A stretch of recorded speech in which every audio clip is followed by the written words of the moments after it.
Dr. Elizabeth Thompson's finger hovered over the keyboard as explosions echoed through the facility and the sound of Marcus's team fighting desperately to hold their positions grew closer to the computer terminal where humanity's future hung in the balance.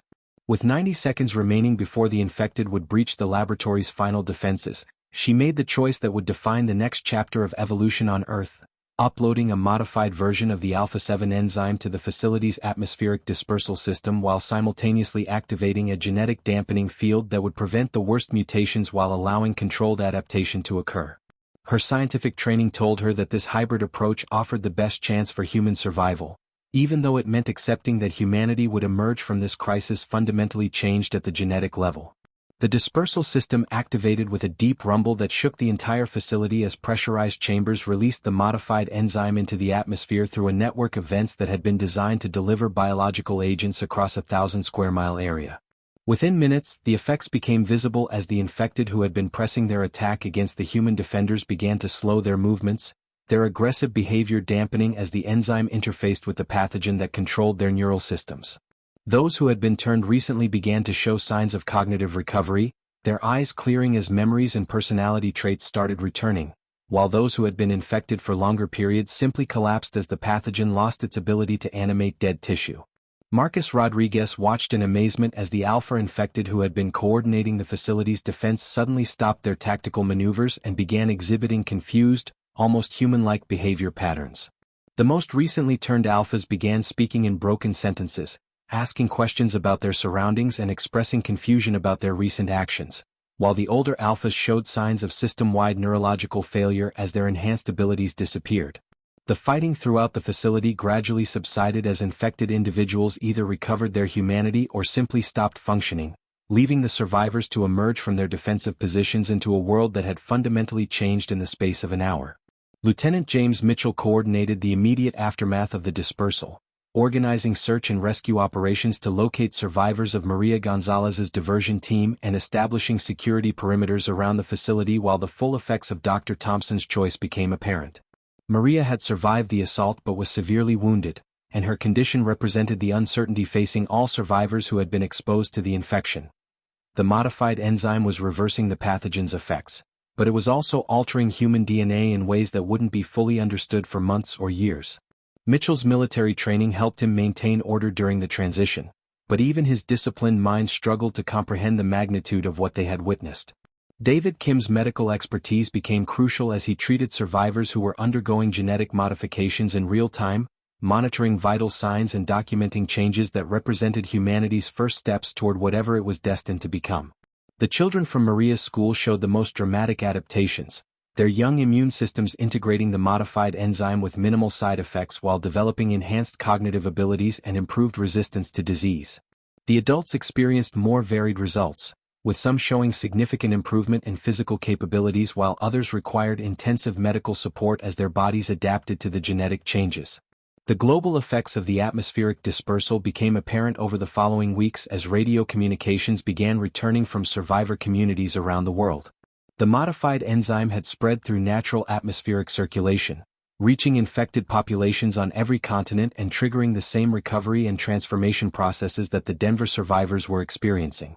Governments began to reform as military units regained control over previously infected territories, but the political and social structures that emerged were unlike anything that had existed before the outbreak. The shared experience of survival and the genetic modifications that were affecting all human populations created a sense of global unity that transcended traditional national boundaries. Dr. Thompson established the first post-outbreak research center in the ruins of Denver, dedicating her work to understanding the long-term implications of the genetic modifications and ensuring that humanity's transformation proceeded in a controlled and beneficial direction. Her research revealed that the modified enzyme had not only eliminated the infection but had corrected genetic defects, enhanced immune function, and improved cognitive performance across the entire human population. The price of survival had been the end of baseline humanity, but what was emerging seemed to be a superior version of the species that retained all the positive qualities of human nature while gaining capabilities that would help prevent future catastrophes. Marcus took on the role of coordinating reconstruction efforts throughout the Colorado region, using his construction expertise to rebuild communities that could accommodate both the survivors of the outbreak and the recovered individuals who had retained memories and skills from their time as infected. The new settlements were designed with the understanding that humanity now possessed enhanced physical and cognitive abilities, incorporating technologies and social structures that would have been impossible to manage with baseline human capabilities. The shopping mall that had been his fortress during the dark months was transformed into a memorial and museum, preserving the story of survival for future generations. Maria recovered from her injuries to become one of the architects of the new educational system, developing curricula that prepared children for life in a world where the boundaries between human and post-human were constantly evolving. Her experience leading the diversion mission had given her insights into courage and sacrifice that informed her teaching philosophy, and she worked to ensure that the values of compassion, cooperation, and mutual aid that had enabled survival during the outbreak would remain central to the emerging civilization. As the first anniversary of the outbreak approached, the survivors gathered at the original construction site where the nightmare had begun, now transformed into a garden where flowers grew in soil that had once been soaked with blood and terror. The world they had inherited was scarred by loss and changed beyond recognition, but it was also filled with possibilities that the old humanity could never have imagined. The infection had been defeated not through destruction but through transformation, proving that even in the darkest circumstances, life would find a way to adapt, survive, and eventually flourish. The dawn of the new world brought hope that humanity's greatest challenges could become the foundation for its greatest achievements. 2 weeks after the devastating counterattack that had destroyed their established communities, the scattered survivor groups faced their darkest hour as supply shortages, infected patrols, and the onset of summer heat pushed them toward a final desperate decision that would determine the fate of human civilization. Marcus Rodriguez stood on a rocky outcrop in the foothills west of Denver, surveying the ruins of the city through binoculars while the remnants of 4 communities debated whether to attempt the most dangerous mission any of them had ever contemplated. The original Blackwood Military Research Facility, where the nightmare had begun almost a year earlier, loomed in the distance like a metallic tumor against the landscape, its automated defense systems still functioning and its underground laboratories potentially holding either the key to humanity's salvation or the tools for their complete annihilation. Dr. Elizabeth Thompson's analysis of the facility's potential had revealed 2 possible courses of action, each carrying risks that could end human existence on Earth. Her study of salvaged military documents and her own research into the alpha-7 enzyme had convinced her that the facility's main computer system contained the original research data for the biological weapon that had become the infection, including potential countermeasures and kill switches that the military scientists might have built into the pathogen as safety measures. However, accessing the facility's systems would also risk triggering automated responses that could release even more dangerous variants of the infection, potentially creating super-infected that would make the current alpha-infected seem primitive by comparison. The choice was between a desperate gamble for salvation and the guarantee of an even worse catastrophe. Lieutenant James Mitchell's tactical assessment painted a grim picture of their chances for successfully infiltrating the facility, which remained defended by automated systems that had been designed to withstand military assault and were now supplemented by infected that had learned to use the facility as a base of operations. His reconnaissance missions had revealed that at least 50 alpha-infected had taken up residence in the facility's outer buildings, apparently drawn by the same electromagnetic signatures that Dr. Thompson believed would lead them to the computer systems they needed. The mission would require dividing their already depleted forces, with one team creating a diversion massive enough to draw the infected away while another team attempted to penetrate the facility's inner laboratories where the most sensitive research had been conducted. Maria Gonzalez volunteered to lead the diversion team, understanding that her role would essentially be a suicide mission designed to give the infiltration team enough time to access the facility's computer systems and make the critical choice between cure and kill switch. Her years as an educator had taught her that sometimes the greatest gift adults could give to children was the sacrifice of their own future for the possibility of a better world, and she insisted that the 26 children from her school be evacuated to a secure location in the Rocky Mountains before the mission began. The diversion would involve a direct assault on the facility's main entrance using every vehicle, explosive device, and weapon the survivors could assemble, creating chaos that would hopefully mask the infiltration team's approach through the underground maintenance systems. David Kim's medical expertise made him essential for the infiltration team, as his knowledge of human physiology and the infection's progression would be crucial for understanding the research data they hoped to find and making informed decisions about which systems to activate. His reluctant acceptance of the mission came with the understanding that he might be required to make split-second decisions about genetic modification protocols and biological weapon deployment systems that could affect the entire planet. The weight of potentially determining humanity's evolutionary future fell on a man who had joined the military to save lives, and Kim struggled with the irony that his final act might be to choose between different forms of species-level destruction. The infiltration began at dawn with Maria's diversion team launching their assault on the facility's outer perimeter, using improvised explosives and coordinated small arms fire to create the impression of a much larger force attempting a direct assault on the main complex. The infected responded exactly as Mitchell had predicted, pouring out of the facility's buildings to repel what they perceived as a major threat to their stronghold, but their response was more coordinated and tactically sophisticated than the humans had anticipated. The Alpha infected demonstrated air support capabilities using modified aircraft they had somehow learned to operate, forcing Maria's team to take cover in prepared positions while maintaining enough visible activity to keep the infected focused on the diversion rather than patrolling for infiltrators. Marcus led the infiltration team through maintenance tunnels that connected to the facility's underground research levels, carrying the specialized equipment Dr. Thompson had assembled for interfacing with the military computer systems and the precious samples of Alpha-7 enzyme that might be needed to unlock biometric security measures. The underground approach was successful in avoiding the surface defenses, but the team discovered that the infected had also learned to use the facility's tunnel systems and had established guard posts at critical junctions that controlled access to the most sensitive areas. The fighting in the tunnels was brutal and claustrophobic, with human ingenuity and desperate determination battling against infected strength and fearlessness in an environment where tactical advantages shifted with every turn and doorway. Dr. Thompson reached the facility's main computer terminal as the sounds of battle echoed through the underground complex, her hands shaking as she accessed research files that revealed the full scope of the military's biological weapons program and the horrifying realization that the current infection was only the first phase of a multi-stage deployment system. The computer presented her with a choice that would haunt humanity regardless of which option she selected. She could activate a genetic kill switch that would eliminate all infected individuals but would also sterilize any human who had been exposed to the pathogen, effectively ending human reproduction and condemning the species to extinction within a generation. Or she could upload a modified version of the Alpha-7 enzyme to the facility's atmospheric dispersal system, potentially curing the infection but risking the creation of a hybrid human-infected species whose nature and intentions were completely unknown. As alarms began sounding throughout the facility and the infected started breaking through the infiltration team's defensive positions, Dr. Thompson realized she had less than 3 minutes to choose the future of intelligence on Earth, and every option led to the end of humanity as it had existed for millennia. The infected's response to the capture and vivisection of their alpha leader came with a fury and coordination that caught the survivor communities completely unprepared for the sophistication of their enemy's strategic planning. Dr. Elizabeth Thompson was analyzing the third successful batch of Alpha-7 enzyme synthesis when the first reports began flooding in from Mitchell's reconnaissance teams.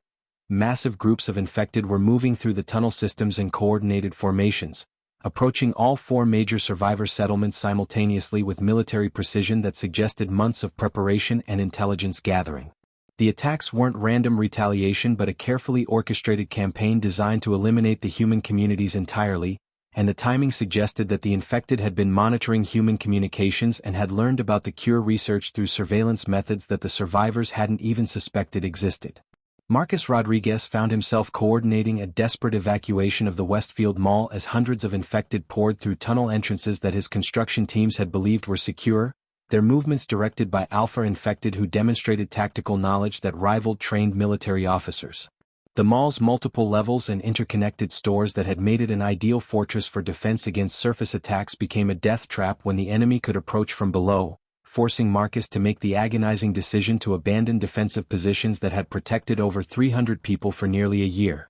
His evacuation plan required splitting his community into smaller groups that could move more quickly through the tunnel system, but separation meant that families were torn apart and protective resources were divided among groups that might never reunite. Lieutenant James Mitchell's military expertise became crucial as he attempted to coordinate defensive actions across all 4 communities while managing a fighting retreat through tunnel systems that had been compromised by an enemy that seemed to know the layout better than the humans who had built them. His radio communications revealed the scope of the disaster unfolding across the Denver metropolitan area. Maria Gonzalez's school was under direct assault by over 200 infected led by multiple alphas. David Kim's warehouse community was cut off from escape routes by coordinated flanking maneuvers, and Dr. Thompson's laboratory was the target of what appeared to be a precision strike designed specifically to capture her research rather than simply destroy it.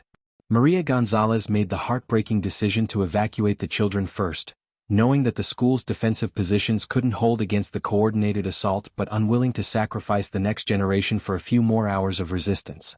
Her teachers and staff volunteered to remain behind to buy time for the evacuation, and Maria found herself leading 26 children through maintenance tunnels while the sounds of battle echoed behind them.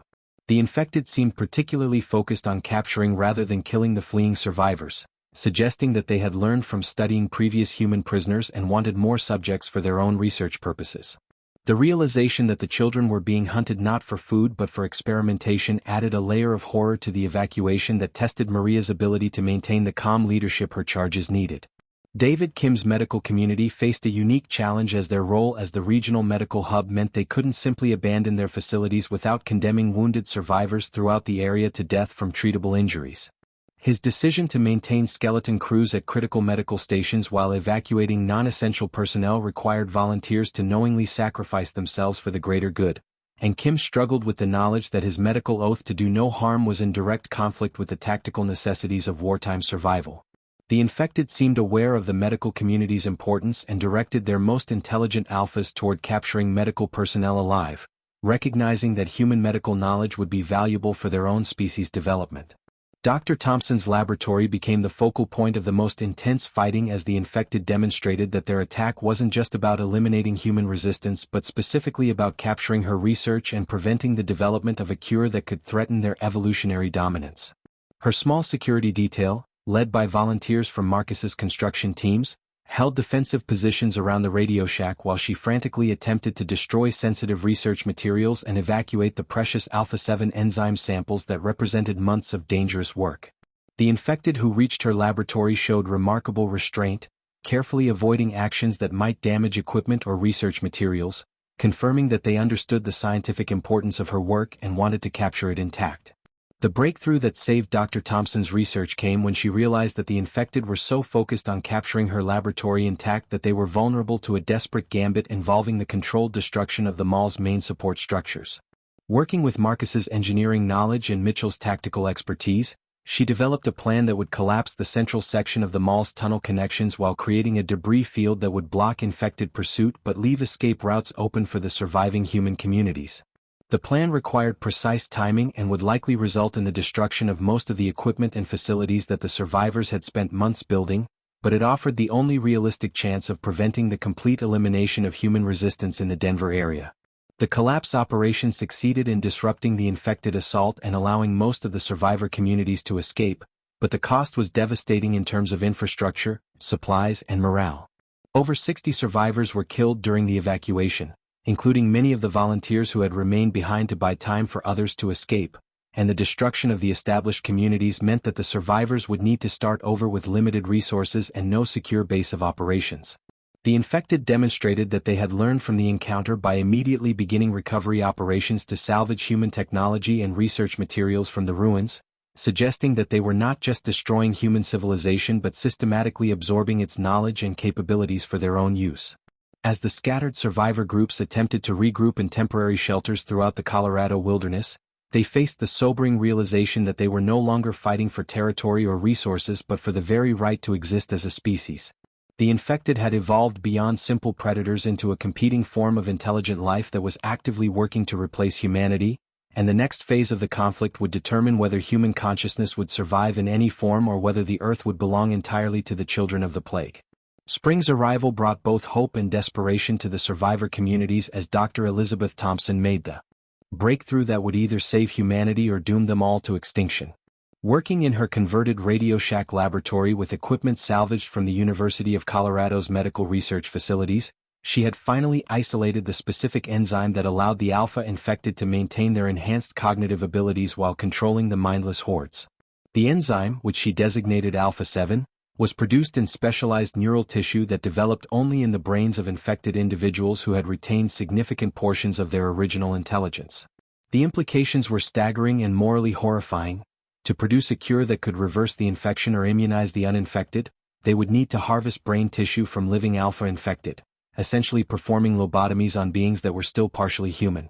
Marcus Rodriguez struggled with the ethical implications of Dr. Thompson's discovery as he coordinated the planning sessions that would determine how the survivor communities would respond to this terrible opportunity. The construction worker who had become a leader through necessity found himself making decisions that would have been unthinkable in the world before the outbreak, weighing the lives of individual alpha infected against the potential salvation of the entire human species. His community in the Westfield Mall had grown to over 300 survivors, including children who had been born after the outbreak and knew no world other than this endless struggle for survival. Every strategic decision carried the weight of their future, and Marcus felt the burden of leadership more heavily than ever as he realized that the next phase of the war would require humanity to become something it had never been before. Lieutenant James Mitchell's reconnaissance teams had identified several locations where Alpha infected could potentially be captured alive, but each target represented a tactical challenge that pushed the limits of what the survivor communities could accomplish with their limited resources. The Alphas had learned from previous encounters and now traveled with significant protection, moving in groups that included dozens of regular infected as bodyguards and scouts. Mitchell's military training had taught him to identify enemy weaknesses and exploit them ruthlessly, but the infected seemed to learn from every engagement, adapting their tactics faster than human commanders could develop countermeasures. The upcoming operations would require precision, coordination, and a willingness to accept casualties that made even hardened veterans uncomfortable. Maria Gonzalez found herself facing the most difficult decision of the crisis as she considered whether to commit her community's limited manpower to what amounted to hunting expeditions against beings that had once been human. The school had become more than just a shelter. It was a symbol of hope that education, compassion, and human values could survive even the worst catastrophe. Many of her people argued that participating in the systematic capture and vivisection of Alpha infected would make them no better than the monsters they were fighting, while others insisted that survival justified any necessary action. The debate that raged through her community reflected the moral struggle facing all of humanity as they grappled with how much of their humanity they were willing to sacrifice to preserve their species. David Kim's medical expertise made him essential for the planning of capture operations, as his teams would be responsible for keeping captured Alpha infected alive during the extraction procedures that Dr. Thompson required for her research. The former military medic had performed countless surgeries under combat conditions, but the prospect of operating on conscious, intelligent beings who would be aware of what was happening to them challenged every principle he had learned in medical school. His warehouse community had voted to support the research project, understanding that their medical specialization made them indispensable for any hope of developing a cure, but Kim himself wrestled with nightmares about the procedures he would be required to perform. The first capture mission targeted an Alpha infected that Mitchell's teams had been tracking through the tunnel systems beneath Aurora. Intelligence suggested that this particular Alpha was responsible for coordinating attacks on survivor settlements throughout the eastern suburbs, making it both a high-value target and a significant threat that needed to be eliminated regardless of research considerations. The operation required 43 volunteers from all 4 communities, working in coordinated teams that would isolate the target, neutralize its bodyguards, and extract it alive to Dr. Thompson's laboratory for immediate processing. The planning took weeks, with every detail rehearsed repeatedly, but everyone involved understood that no amount of preparation could account for the infected's ability to adapt and improvise during combat. The assault began at dawn with diversionary attacks designed to draw the regular infected away from their Alpha leader, but the operation immediately encountered unexpected resistance as the infected demonstrated tactical knowledge that surprised even Mitchell's experienced teams. The Alpha had apparently anticipated the capture attempt and had prepared countermeasures that included hidden escape routes, reinforcement groups positioned to cut off human retreat paths, and what appeared to be deliberately set traps designed to capture human attackers alive. The battle evolved into a deadly game of chess played out in the tunnels beneath the city, with both sides trying to outmaneuver opponents who seemed to understand their tactics as well as they understood their own. Dr. Thompson waited in her laboratory with the specialized equipment she had constructed for extracting and processing the Alpha-7 enzyme, knowing that failure would mean not only the loss of dozens of brave volunteers but potentially the end of humanity's last hope for developing an effective treatment for the infection. Her research had identified a narrow window during which the enzyme could be harvested and processed before it became inert, and she had calculated that the entire procedure from capture to synthesis would need to be completed within 6 hours. The pressure was enormous, but her scientific training had taught her to focus on the work rather than the consequences of failure. The capture operation succeeded, but at a cost that shook the survivor communities to their core.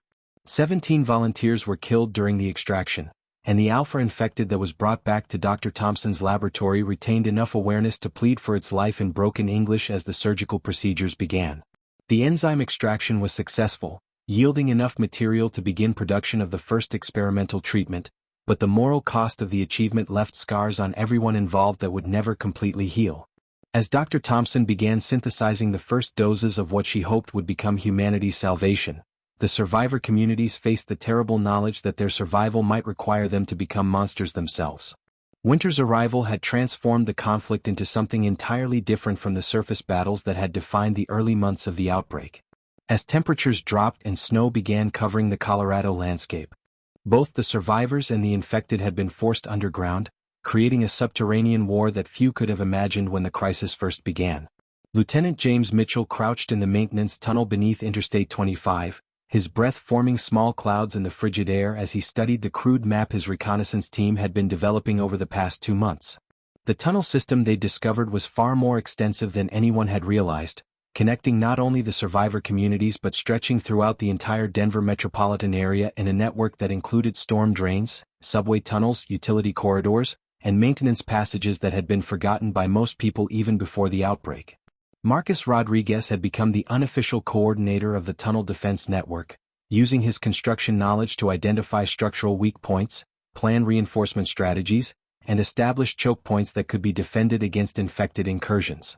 His teams worked around the clock to install barriers, lighting systems, and communication networks that would allow the survivor communities to maintain contact even when surface travel became impossible. The mall had become the central hub of this underground railroad, with tunnels connecting it to Maria's school, David's warehouse, and Dr. Thompson's research facility, but Marcus knew that every tunnel they opened for their own use was also a potential avenue for infected infiltration. The discovery that the infected had also adapted to underground living came as a shock that fundamentally changed the survivors' understanding of their enemy's capabilities.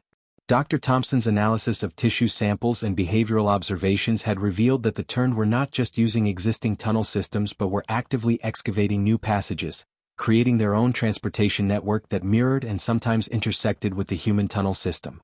The infected had developed enhanced sensory capabilities that allowed them to navigate in complete darkness, and their coordination in the confined spaces underground was even more sophisticated than their surface tactics had been. Maria Gonzalez found herself managing not just her own community's survival but coordinating the education and psychological support services that were crucial for maintaining morale in the claustrophobic underground environment. The children in her care had adapted to tunnel life with remarkable resilience, but the adults struggled with the constant sense of confinement and the knowledge that death could come crawling through any darkened passage at any moment. She'd established regular rotation schedules that ensured everyone spent some time on surface duty, understanding that human beings needed sunlight and open spaces to maintain their mental health even in the midst of a survival crisis. David Kim's medical expertise had become essential for treating the unique injuries and illnesses that resulted from underground warfare. The confined spaces meant that combat was often hand-to-hand, resulting in different types of wounds than the ranged engagements that had characterized surface battles. More challenging were the respiratory problems that developed from prolonged exposure to poor air quality in poorly ventilated tunnels, and the psychological stress disorders that manifested when people were forced to live and fight in environments that felt more like tombs than homes.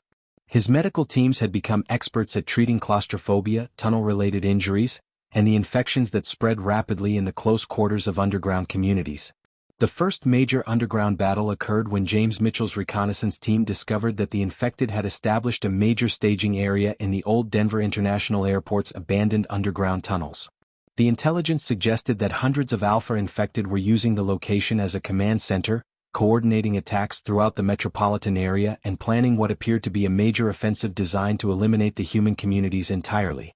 The tunnel system that had been the survivors' greatest advantage suddenly became their greatest vulnerability, as it provided the infected with direct access to every human settlement in the region.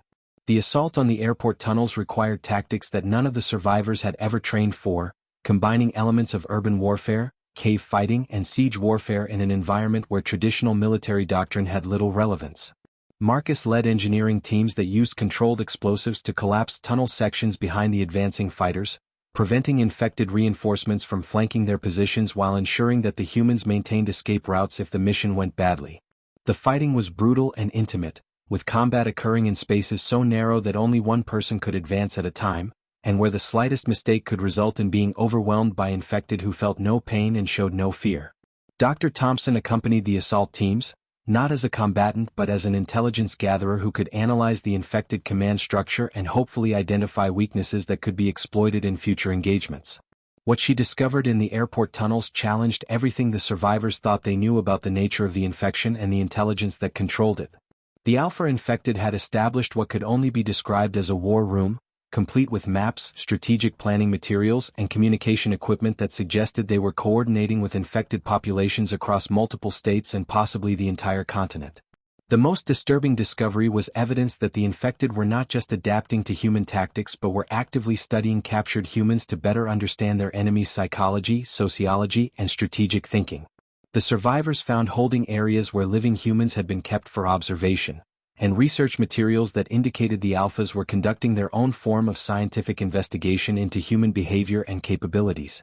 The infected weren't just fighting for survival or territory, they were systematically preparing to replace humanity as the dominant intelligent species on the planet. The battle for the airport tunnels lasted 8 hours and resulted in heavy casualties on both sides, but the survivors succeeded in disrupting the infected command structure and capturing intelligence that would prove crucial for their continued survival. However, the victory came at a terrible cost, as the infected retaliated by launching coordinated attacks on multiple tunnel entrances simultaneously, forcing the survivors to collapse several sections of their own transportation network to prevent complete infiltration. The underground war had escalated to a level where both sides were willing to destroy the very infrastructure they were fighting to control, and winter was only beginning. 6 months had passed since the world ended, and Marcus Rodriguez had learned that survival wasn't just about staying alive. It was about staying human. The Westfield shopping mall in Lakewood had become his fortress, its thick concrete walls and multiple levels providing defensive advantages that his construction experience had taught him to recognize and exploit. What had once been a temple to American consumerism now housed 237 survivors, each carrying their own story of loss and their own skills for the new world. Marcus walked through the central court each morning, greeting families who had made homes in former storefronts, checking on the hydroponic gardens growing in what used to be Spencer's, and reviewing the duty rosters that kept their community functioning. Dr. Elizabeth Thompson had transformed the old Radio Shack into a functioning laboratory, using salvaged equipment from nearby hospitals and the University of Colorado's abandoned campus. Her research had progressed significantly since those first terrifying days at Fort Carson, which had fallen like so many other military installations when the infected learned to coordinate their attacks. She'd identified several promising compounds that could slow the infection's progression, and more importantly, she discovered that the pathogen had built-in limitations. It couldn't survive indefinitely without specific environmental conditions.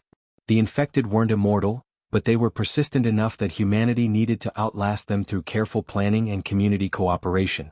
Maria Gonzalez had never imagined that her 20 years as a high school principal would prepare her for leading a community of survivors in an apocalyptic wasteland, but crisis had a way of revealing hidden strengths. The Jefferson Elementary School had been transformed into a fortress housing 83 people, including 26 children who represented hope for the future. She'd organized classes that taught both traditional subjects and survival skills, understanding that education remained crucial even when the world had seemingly ended. Her community specialized in food production, having converted the school's gymnasium into a massive greenhouse that supplied fresh vegetables to several other survivor groups through a carefully managed trade network. David Kim's military medic training had made him invaluable to the survivor community that had formed in the converted Costco warehouse on the outskirts of Aurora. His group of 112 people included several former medical professionals, and together they'd established the closest thing to a functioning hospital that existed in post-outbreak Colorado. David had learned to perform surgery by flashlight, set bones without proper X-ray equipment, and deliver babies in a world where every new life was a precious miracle. His community served as the medical hub for all the survivor groups in the Denver area, and his leadership had saved countless lives through both medical expertise and strategic thinking. The first real test of intercommunity cooperation came when a massive horde of infected, numbering in the thousands, began moving toward the Denver suburbs in early autumn. Lieutenant James Mitchell, who had become the primary coordinator between the different survivor groups, brought the warning after one of his scouting missions detected the approaching threat. The horde was unlike anything they'd encountered before. It moved with purpose and coordination, suggesting that the Alpha-infected Marcus's group had begun hearing rumors about were real and were directing large-scale movements of the turned population. The defense of the survivor communities required unprecedented cooperation between groups that had previously operated independently. Marcus coordinated the overall strategy, using his knowledge of construction and engineering to identify choke points and defensive positions that could channel the Horde into killing zones. Maria's community provided food and supply coordination, ensuring that fighters could maintain their positions without worrying about logistics. David's medical team established field hospitals at strategic locations, ready to treat the wounded who would inevitably result from such a massive engagement. Dr. Thompson worked frantically to produce enough of her experimental compounds to coat ammunition and weapons, hoping that her research could provide an edge against the seemingly endless wave of infected. The battle lasted 3 days and 2 nights, with the survivors fighting from prepared positions while the infected pressed forward with relentless determination. What struck the defenders most was the tactical sophistication of their enemies. The infected used diversionary attacks to draw defenders away from key positions, concentrated their forces at weak points in the defensive perimeter, and even seemed to be learning from the humans' tactics during the engagement. It became clear that the Alpha infected weren't just controlling the Horde but were actively commanding it with intelligence that rivaled trained military officers. During the second night of fighting, when ammunition was running low and exhaustion was threatening to break the defensive lines, the survivor communities discovered something that would change their understanding of the infected forever. A group of turned individuals approached under what appeared to be a flag of truce, moving slowly with their hands visible and making no aggressive gestures. When they spoke, their words were slurred and difficult to understand, but the message was clear: they wanted to negotiate. The Alphas were not just intelligent, they retained enough humanity to engage in diplomatic communication. Dr. Thompson insisted on being present for this unprecedented contact with the infected leadership. What she learned during that brief, surreal conversation in the middle of a battlefield would reshape everything the survivors thought they knew about their enemy. The Alphas explained that the massive Horde wasn't just a random migration. It was a deliberate test of the human community's defensive capabilities and willingness to cooperate. The infected were evaluating whether humanity deserved to continue existing or whether they should be completely eliminated as a competing species for control of the planet. The negotiation lasted only 20 minutes before the Alphas withdrew and the assault resumed with even greater intensity, but those 20 minutes had given the survivors crucial intelligence about their enemy's motivations and capabilities. The infected weren't just mindless predators driven by hunger. They were a new form of life that saw themselves as humanity's evolutionary successors.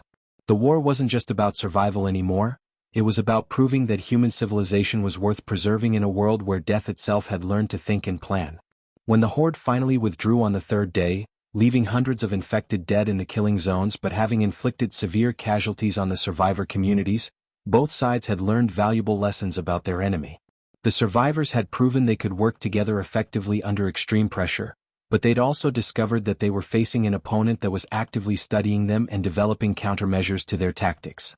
The next confrontation would be even more challenging, and both sides began preparing for a conflict that would determine the future of intelligence on Earth. 3 weeks had passed since the Denver incident, and what had started as isolated outbreaks in major metropolitan areas had become a nationwide catastrophe. Colonel Robert Hayes stood on the observation deck of Fort Carson's command center, watching through reinforced windows as convoys of military vehicles brought in another group of survivors from Colorado Springs. The city had fallen 2 days earlier, its population of nearly 500,000 either dead, turned, or scattered to the winds. Hayes had served in Afghanistan and Iraq, but nothing had prepared him for commanding humanity's last organized stand against an enemy that had once been their own people. Dr. Elizabeth Thompson sat hunched over a makeshift laboratory in the fort's medical wing, her eyes bloodshot from days of analyzing tissue samples and viral cultures. The data she'd gathered from the initial outbreak had led to a horrifying conclusion. The infection wasn't natural, nor was it an accident. The pathogen showed clear signs of genetic engineering, with specific targeting mechanisms designed to override the human immune system while preserving basic motor functions. Someone had weaponized death itself, turning it into a tool for spreading more death.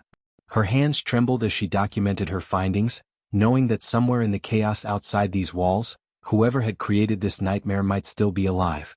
Marcus Rodriguez had become an unofficial leader among the civilian survivors at Fort Carson. His construction background made him invaluable for fortifying the base's defenses, and his natural ability to remain calm under pressure had earned him the respect of both military personnel and refugees.